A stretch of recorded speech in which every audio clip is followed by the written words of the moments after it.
Bonjour à tous, bonjour à toutes. Donc aujourd'hui, on se retrouve sur mon Twitter, sur mon compte Twitter, parce qu'aujourd'hui, l'information, elle va très vite. Il y a beaucoup de choses qui peuvent être dites, pas suffisamment de contenu pour en faire des vidéos YouTube, mais en tout cas sur Twitter, je peux donner pas mal d'informations. Donc si vous voulez suivre mon histoire et tout ce que j'ai à donner et à offrir en termes d'informations et d'actualité économique, ça va se retrouver aujourd'hui sur mon Twitter.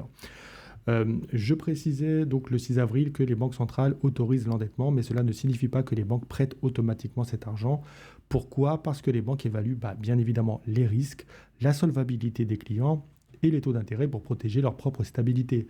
Donc c'est pas parce qu'on entend aujourd'hui des news qui peuvent paraître positives finalement en disant bah voilà les personnes peuvent s'endetter maintenant à plus de 35% ou alors sur 30 ans pour de l'immobilier ou des choses comme ça. Ce n'est pas pour ça que les banques privées prêteront cet argent. Elles feront d'abord euh, une évaluation de leurs risques et puis bien évidemment de la solvabilité des clients. Il faut impérativement ne pas penser que c'est forcément une bonne nouvelle. C'est relativement une nouvelle voilà, sans saveur, j'ai envie de dire.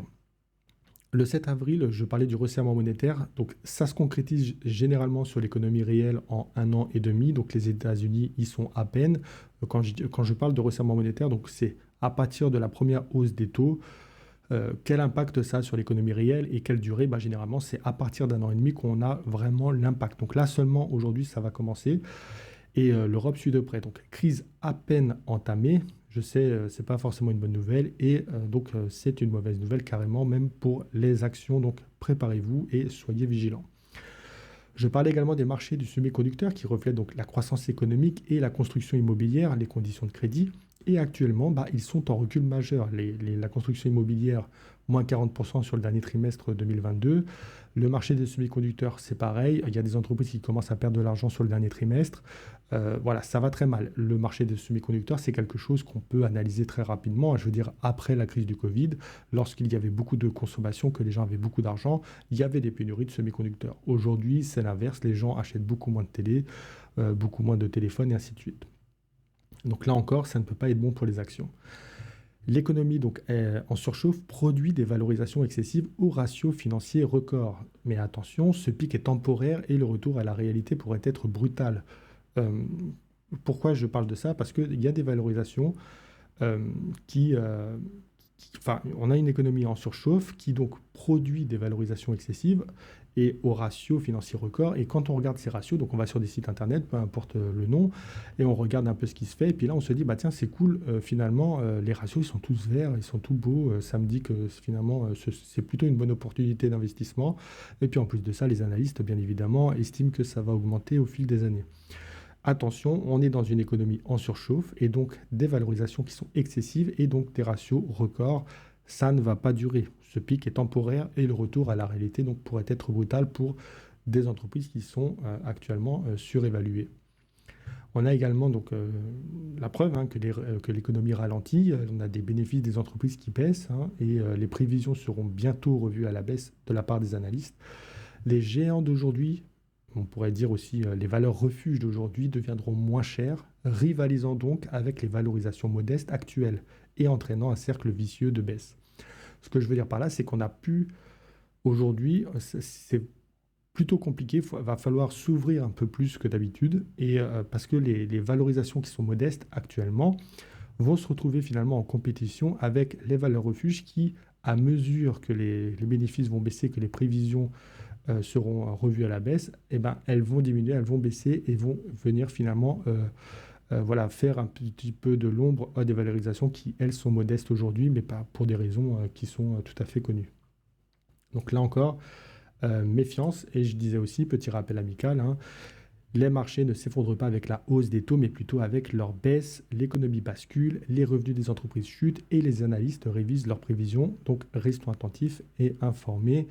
J'avais fait une vidéo dessus. Pour ceux qui ça intéresse, vous pouvez aller la regarder. Je parlais également donc de... Je parlais des voilà, les ventes mondiales d'ordinateurs donc personnels s'effondrent, moins 29% par rapport à 2022 selon IDC. un niveau inférieur à la pré-pandémie et les ventes d'ordinateurs, notamment d'Apple, chutent de 46% sur un an.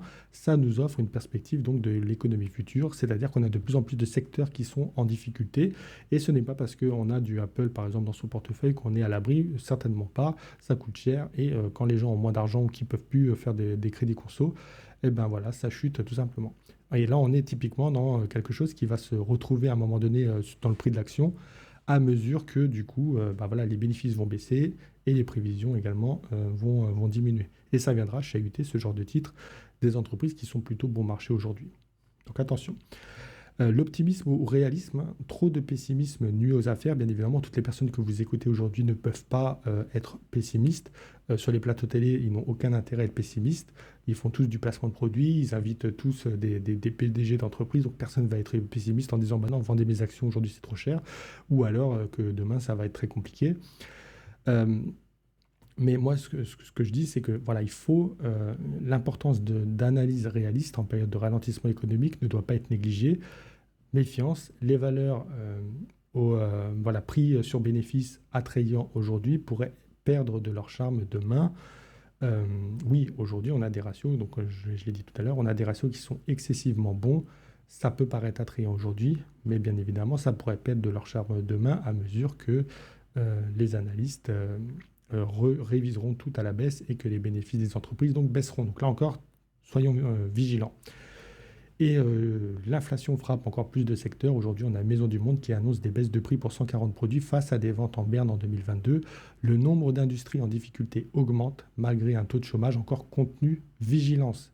Le point clé, je crois que c'est ça.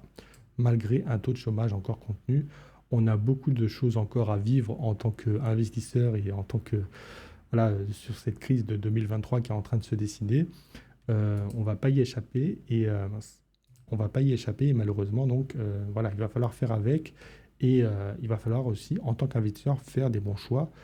Donc attention, vigilance, il faut pas se dire que tout va être catastrophique. En tout cas moi personnellement bah, j'ai beaucoup vendu, hein, j'ai quasiment plus grand chose là dans mon portefeuille. Je suis assez à l'aise parce que forcément comme j'ai vendu mes 2 appartements, j'ai de quoi remettre sur les marchés, mais aujourd'hui voilà, il va falloir faire donc très très très attention. Et si vous voulez donc suivre hein, mon histoire et notamment ce genre d'actualité, eh ben, n'hésitez pas donc à vous connecter sur Réussir Finance. Et pareil, hein, je pense qu'on aura peut-être un creux, ça sera donné par la macroéconomie, mais on aura un creux, je pense, fin 2023. Et ça sera peut-être à ce moment-là qu'il faudra réinvestir massivement donc, sur les marchés. Ça, on verra ça à ce moment-là. J'espère que cette vidéo vous aura plu. N'hésitez pas à me rejoindre donc sur mon compte Twitter parce qu'aujourd'hui, il y a beaucoup plus de choses qui se passent là-bas que sur YouTube. Puis moi, je vous dis à bientôt donc pour de nouvelles vidéos.